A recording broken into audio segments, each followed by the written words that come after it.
Hello, Jimmy Smith here from Wine with Jimmy. Delighted to be back for your second installment in the Rías Baixas mini series. This is now where I'm going to start looking at the wines that I tried whilst out there in Rías Baixas at one of their large tastings at their headquarters. So I have put these into sections. So I'm going to do two videos on the major part, the Val de Salnés, and then I'll go through the Rosal and Condado de Teja area. This is, of course, not exhaustive. There are many more producers and some more even famous names that are not included here. It is what was available to me at the tasting. Please do add your comments about your favourite ones and other producers that you think people should try. So yes, we are going to go to the Val do Salnés, which is highlighted there on your map. And that's that large production area accounting for nearly 2/3 of the production of Rías Baixas. And this is around, really the kind of spiritual home here is Cambados, and it's north of Pontevedra. So this is the large area on the Umia River Valley, which is considered the kind of home of this grape variety, Albarino, the major grape variety, of course. So now I'm going to go through some of these wines. The first one we're going to talk about is the Silandeiro Albarino, the granitic 2023. And I will talk you through the production of this wine. And then I'm going to go through what my thoughts were on the wine style. So it gives you a bit of a clue about what kind of wine to look out for if you are buying this for yourself, or if you are looking for, of course, a wine for your wine list, for example. I am purposely not giving price points because I want to judge the wines on what I felt they were. So please do investigate this in your own time. So first up then, we are looking at this wine in front of you. Now, this is quite an interesting wine. It's 100% Albarino, lower alcohol here. Most Albarinos sit at about 13 or 13.5, so this is a little bit lower. It's from Salnés, of course, and it's directly pressed and aged on fine lees for kind of a normal amount for 8 or 9 months, but in concrete eggs. And that gives you natural batonnage in this wine style. I found this wine had a little touch of fatness, but it was a very mineral and salty style wine, more delicacy, more lightness, and a little bit of phenolic grip to it. It's actually very interesting if you would match this wine with seafood. It's a very linear expression of a wine. It's, of course, the youngest out of my tasting list. Next up was the Fefinanes. This is the what they call the 3 Año, as you'll see just here. So this is 100% Albarino from one of the famed estates, of course. Fefinanes is the famous palace that you find very close to Cambados, and these guys make exquisitely well-made wine. Now, it was founded in 1834, and they only make the 4 wines, and it's just off the Plaza that you'll find in Cambados. So this is probably their second up wine from their standard wine. 13% alcohol on this, as you can see just there, and it is fermented and aged in steel with lee stirring, but no barrel. It's aged 2 years in bottle before release. Now, I thought the nose on this was captivating. It had more of an exotic chamomile and honeysuckle with a touch of fennel. Lovely life force behind this, lovely freshness. And it was much more delicate and more saline on the palate than I expected from the nose. So a wonderful nose, but more of a purer expression on the palate. So very well-known expression, of course, no doubt you have come across it before. Now, I want to give you a little point here because the 2016 of this is a wine that it does develop into a much more broader character, more creamier, with a kind of almost almondy tortilla characteristic and a nuttiness. So you certainly can find this wine ages very, very well. Next up is the Pazos de Lusco, which you see just here. This is the Pazo Pinheiro 2022. A different shaped bottle that you can see with a very prominent black label. 100% Albarino and more alcoholic, sitting at 13.5%. Now, this is from a single vineyard, this one. Let me just find my winemaking notes, sorry, the vineyard tasting notes for you, or the vineyard spec sheet, rather, and to give you that information.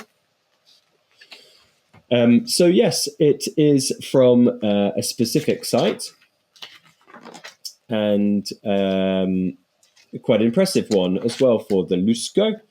And we find that this is cold soaked, and then that cold soaking will give you a little bit of skin contact. Fine lees aged for 7 months and aged in bottles. So quite normal lees aging again.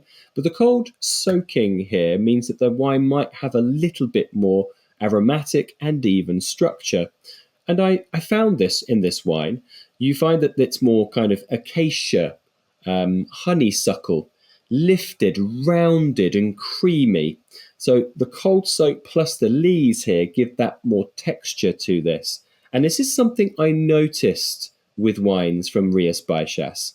That little bit of maceration and lees, you're going to get a much more rounded, opulent expression, which is what I found with this 2022 Pazo Pinheiro. Next up, then, is a very chacally looking bottle. Do you agree with me? It looks like it could be found in the País Vasco, the Basque country.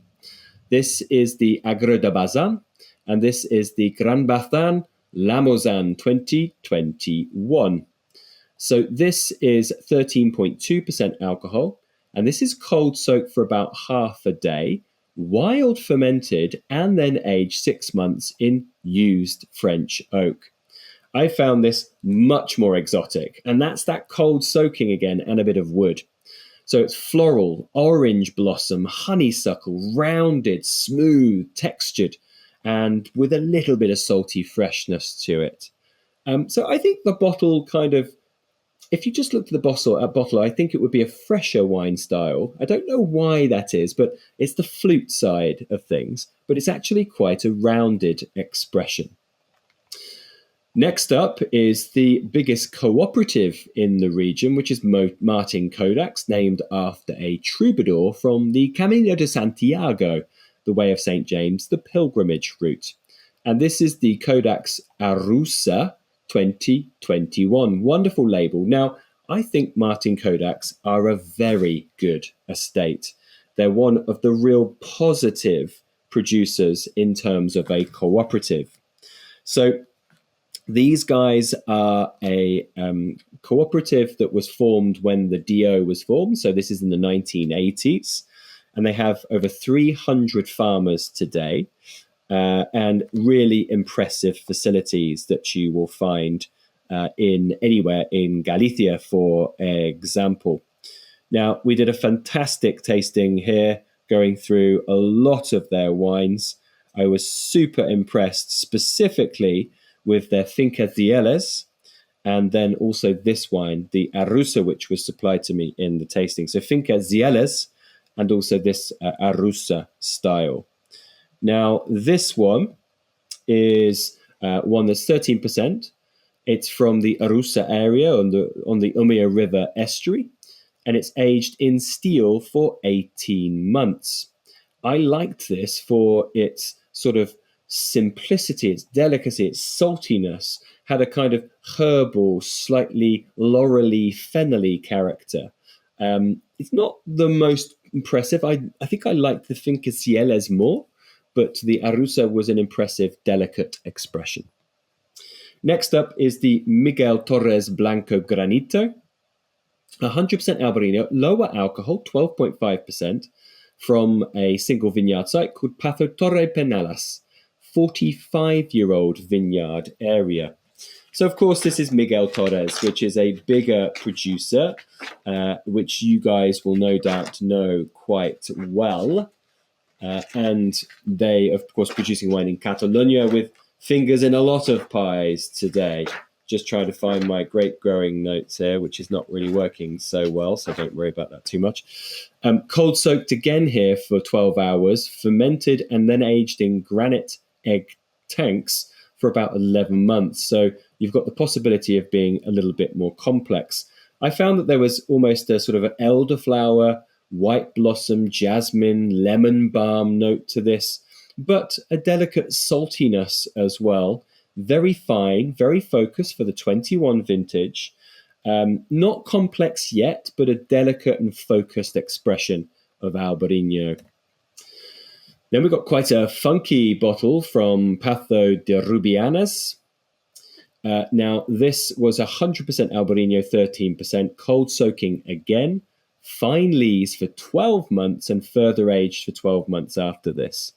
This was quite electric on the nose, fruity, floral, with lots of real aromatic jumping out. It's a little bit sort of sweet floral on the palate, very forward, didn't have the finesse on the finish, but a wonderful wine nonetheless. Well, that brings me to a conclusion of this first part of some of the wines I tried in the Rías Baixas. Please do join me for part 2, where I complete the Salnés Valley.